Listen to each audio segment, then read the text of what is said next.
Hello students, welcome to the first lecture of class 12 physics. ये particular lecture design किया जा रहा है आपको सिलेबस का आइडिया देने के लिए कि क्लास 12 के फिजिक्स में क्या क्या सिलेबस है। देखिए, अगर क्लास 12 के फिजिक्स को देखा जाए एनसीईआरटी लेवल पे, तो आप इस पूरे 12 के फिजिक्स को 3 पार्ट में डिवाइड कर सकते हैं। द फर्स्ट वन, जो कि आपका पार्ट 1 बुक है, उसमें है इलेक्ट्रोमैग्नेटिज्म। जैसा कि नाम है, इलेक्ट्रो मतलब इलेक्ट्रिसिटी से रिलेटेड और मैग्नेटिज्म मतलब मैग्नेट से रिलेटेड। इन दोनों का ज्वाइंट यूनियन है ये, ठीक है, यूनिफिकेशन है। उसके बाद आपका सेकेंड पार्ट में सेकेंड बुक है और वहाँ पे आपके पास ऑप्टिक्स का 2 चैप्टर आता है। One is ray optics and the other is wave optics. And finally third unit आप डिवाइड कर सकते हैं मॉडर्न फिजिक्स। अब क्लास 12 का फिजिक्स इसी तरीके से चलता है, इसी 3 यूनिट में पूरा चलता है।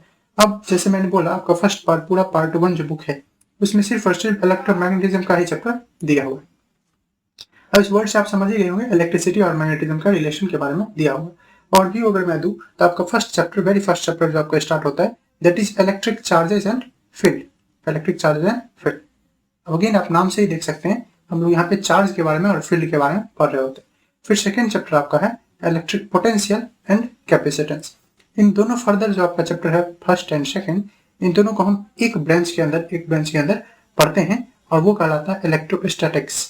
ठीक है, इलेक्ट्रोस्टैटिक्स जैसे कि नाम से है, यहाँ पे हम चार्ज के रेस्ट में होने की बात करते हैं कि जब चार्ज रेस्ट में रहता है तब उससे रिलेटेड क्या क्या प्रॉपर्टीज होता है, जैसे कि फील्ड होता है, ठीक है, पोटेंशियल होता है, ऐसे चीजों के बारे में बात करते हैं। ठीक है, ये कहलाता है इलेक्ट्रोस्टैटिक्स, जहाँ पे इलेक्ट्रो अगेन चार्जेस इलेक्ट्रिसिटी से आया है और स्टैटिक्स मतलब रेस्ट है।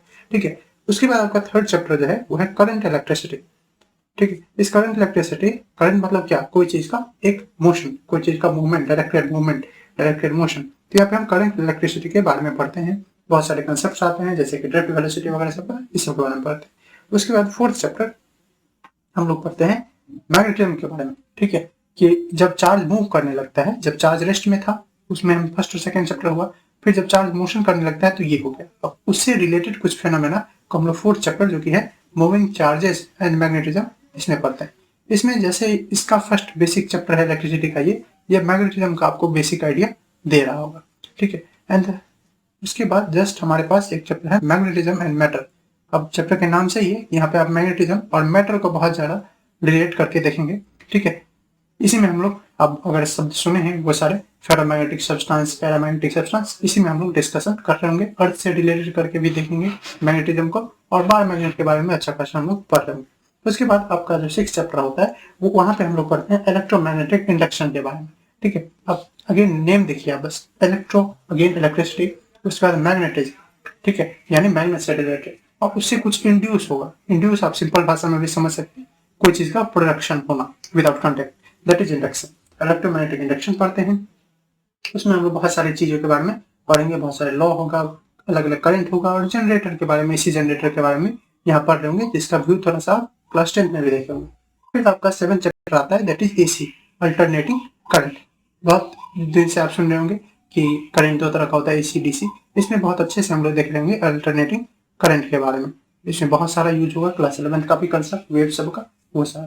फाइनली हमारे पास पार्ट 1 का कंक्लूडिंग और इस पूरे ब्रांच जो इलेक्ट्रोमैग्नेटिज्म है उसका लास्ट चैप्टर आएगा, दैट इज इलेक्ट्रोमैग्नेटिक वेव। ठीक है, इलेक्ट्रोमैग्नेटिक वेव। अगेन ये जो चैप्टर है ये क्लास 11th के बहुत सारे पार्ट जो कि आपका सेकंड था एटॉमिक स्ट्रक्चर, उसमें आप पढ़े होंगे, उसी के बारे में थोड़ा सा और डिस्क्रिप्शन में हम लोग पढ़ेंगे। इलेक्ट्रोमैग्नेटिक वेव को, एसी को, ईएमआई को, ये सारा आपका चैप्टर हो गया पार्ट 1 में, जो कि एक ब्रांच है इलेक्ट्रोमैग्नेटिज्म।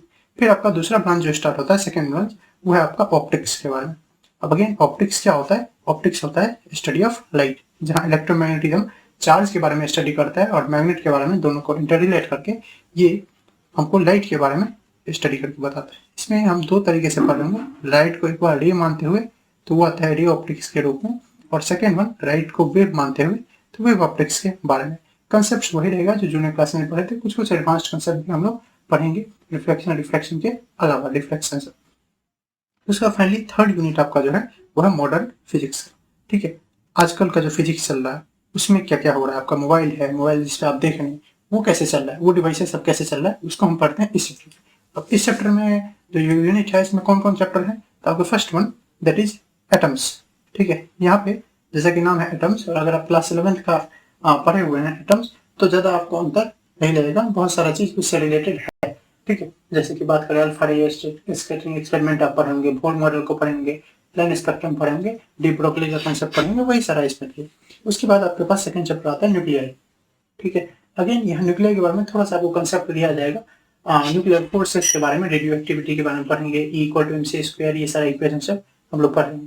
उसके बाद हमारे पास आता है dual nature of matter. Again ये अगर आप क्लास 11th के फिजिक्स को पढ़े हुए हैं और केमिस्ट्री को मेनली एटॉमिक स्ट्रक्चर को, तो आप जानते हैं ड्यूअल नेचर ऑफ मैटर को वहीं पे डिस्कस किया गया था। ठीक है, वेव नेचर ड्यूअलिटी के रूप में। तो ये तीनों चैप्टर आप अगर क्लास 11th का केमिस्ट्री पढ़े हुए चैप्टर 2, तो बहुत ज़्यादा आप इसमें हो जाएगा आपका। उसके बाद फोर्थ चैप्टर जो आता है वो आता है सेमीकंडक्टर। ये बहुत ही इंपॉर्टेंट है और इसमें हम लोग बहुत सारी चीज़ें, डायोड, ट्रांजिस्टर, ऐसी चीज़ों के बारे में पढ़ रहे होंगे।